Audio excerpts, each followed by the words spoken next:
9 फरवरी से 23 मार्च 2003 के बीच खेले गए 8वें विश्व कप का आयोजन पहली बार अफ्रीकी धरती पर किया गया और पहली बार इस विश्व टूर्नामेंट में रिकॉर्ड 14 टीमों ने भाग लिया था। इस विश्व कप में भारतीय टीम 20 साल बाद विश्व कप खिताब से मात्र 1 कदम दूर रह गई थी। किसी को भरोसा नहीं हो रहा था कि टीम को जीतना सिखाने वाले दादा की टीम हार गई है।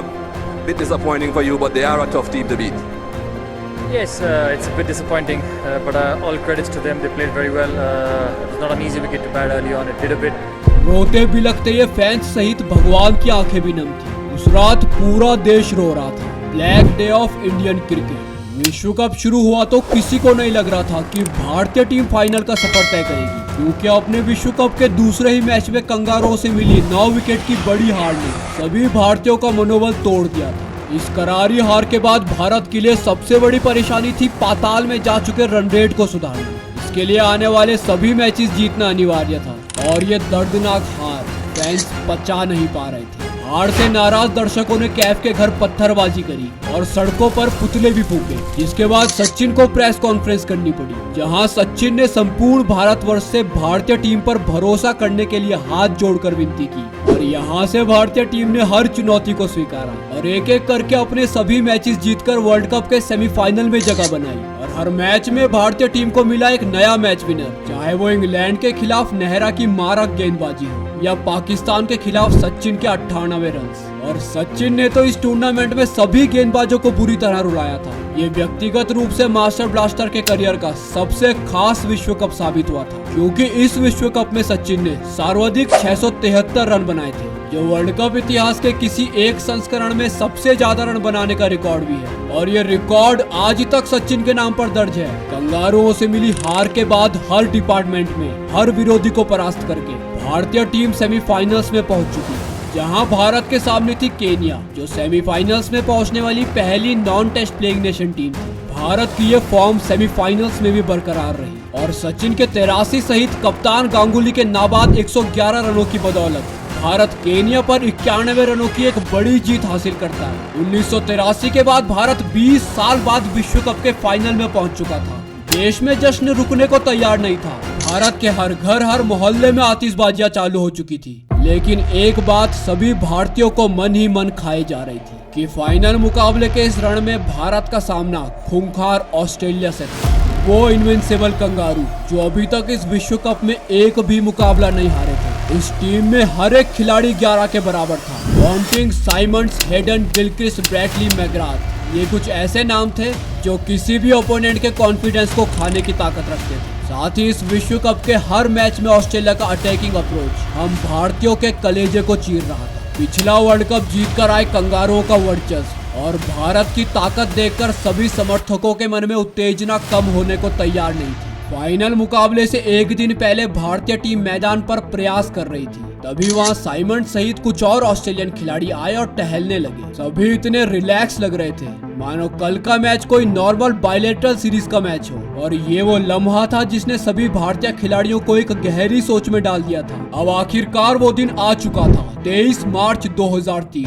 India versus Australia world cup final. Johannesburg में मौजूद करीब 34,000 दर्शक और करोड़ों भारतीय समर्थक इस बुरे सपने से अनजान टीवी और रेडियो के समीप चिपक गए थे। ऐसे में संपूर्ण भारत की यह अभिलाषा थी कि भारत कंगारुओं के अहंकार को तोड़कर जीत का परचम लहराएगा। इस महामुकाबले में बारिश का साया था, जिस कारण कप्तान गांगुली ने पहले गेंदबाजी करने का फैसला लिया, लेकिन यह फैसला हिंदुस्तान के लिए काल बनकर सामने आया, क्योंकि एडम गिलक्रिस्ट और मैथ्यू हेडन ने अपनी शैली के अनुसार आक्रामक शुरुआत करते हुए 14 ओवर्स में ही 105 रन ठोक डाले। ये विश्व क्रिकेट में ऑस्ट्रेलिया के डोमिनेंस की ललकार थी। दोनों ही बल्लेबाज शुरुआत से ही भारतीय गेंदबाजों को बैकफुट पर धकेलने में कामयाब रहे। अपने तेज गेंदबाजों का ये बेअसर प्रदर्शन देखकर गांगुली को हरभजन सिंह को गेंद देनी पड़ी और गांगुली का ये पैंतरा सही साबित हुआ। हरभजन ने पहले गिलक्रिस्ट को सहवाग के हाथों कैच आउट करवाया, उसके बाद दूसरे ऑस्ट्रेलियाई ओपनर हेडन को भी द्रविड़ के हाथों कॉर्ड बिहाइंड करवा दिया।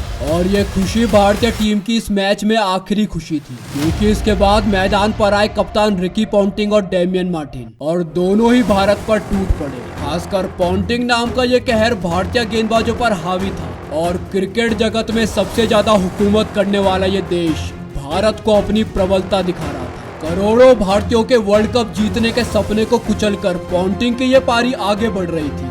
देखते ही देखते स्कोर 200, 300, 350 और जब 50 ओवर पूरे हुए तो स्कोर 359 रनों तक जा पहुंचा। पोंटिंग ने 121 गेंदों में नाबाद 140 रन कूटे तो मार्टिन ने 84 गेंदों में 88 रन बनाए। पोंटिंग की खूंखार बल्लेबाजी का आलम ये था कि भारत के घर घर तक अफवाह थी कि उनके बल्ले में एक खास तरह की स्प्रिंग लगी है जिससे गेंद लगते ही बाउंड्री पार जाती है। अब भारत के सामने 20 साल के सूखे को खत्म करने के लिए 360 रनों की पहाड़ जैसी चुनौती थी। मोमेंटम पूरी तरह से कंगारुओं के पास था और आधे से ज्यादा मुकाबले को ऑस्ट्रेलिया पहली इनिंग में ही अपने नाम कर चुका था। ऐसे में फाइनल का दबाव और घातक ऑस्ट्रेलियाई गेंदबाजी के सामने भारतीय बल्लेबाजों ने घुटने टेक दिए और विकेट गिरने की शुरुआत भारत के लिए पहले ओवर से ही शुरू हो चुकी थी। जब पहले ओवर की 5वीं गेंद पर एक शॉर्ट पिच गेंद को पुल मारने के प्रयास में मास्टर ब्लास्टर महज 4 रनों पर आउट हो जाते हैं। भारतीयों के लिए मैच यहीं समाप्त हो चुका था क्योंकि इन फॉर्म सचिन का विकेट किसी भी मुकाबले में जीत और हार का अंतर बन चुका था। पवेलियन की ओर बढ़ रहे भगवान के ये कदम संपूर्ण भारतवर्ष के टूटे हुए दिल का प्रमाण था। इसके बाद सहवाग और गांगुली के बीच एक अर्धशतकीय साझेदारी तो हुई परंतु ब्रैटली ने कप्तान को आउट करके भारत की कमर ही तोड़ डाली और कैफ भी बिना खाता खोले मैकग्राथ का शिकार बनते हैं। भारत पर संकट के बादल मंडराने लगे थे। हालांकि सहवाग और द्रविड़ ने कुछ देर तक फैंस की उम्मीदें बरकरार रखी लेकिन 24वें ओवर में सहवाग के इस रनआउट ने भारत की हार पर मोहर लगा दी थी। भारतीय समर्थक स्टेडियम छोड़ के अपने घर जाने लगे थे। सहवाग ने 82 रनों की बेजोड़ पारी तो खेली लेकिन भारत की यह सल्तनत अब बिखरने लगी थी क्योंकि इसके बाद द्रविड़ के इस विकेट के साथ करोड़ों भारतीयों की उम्मीदें भी 22 गज की इस पट्टी पर दफन हो जाती। भारतीय टीम लड़खड़ा रही थी और एक एक करके सभी बल्लेबाज आते गए और आउट होकर लौटते गए। जाहिर खान के इस आखिरी विकेट के साथ टीम 234 रनों पर ढेर हो जाती है।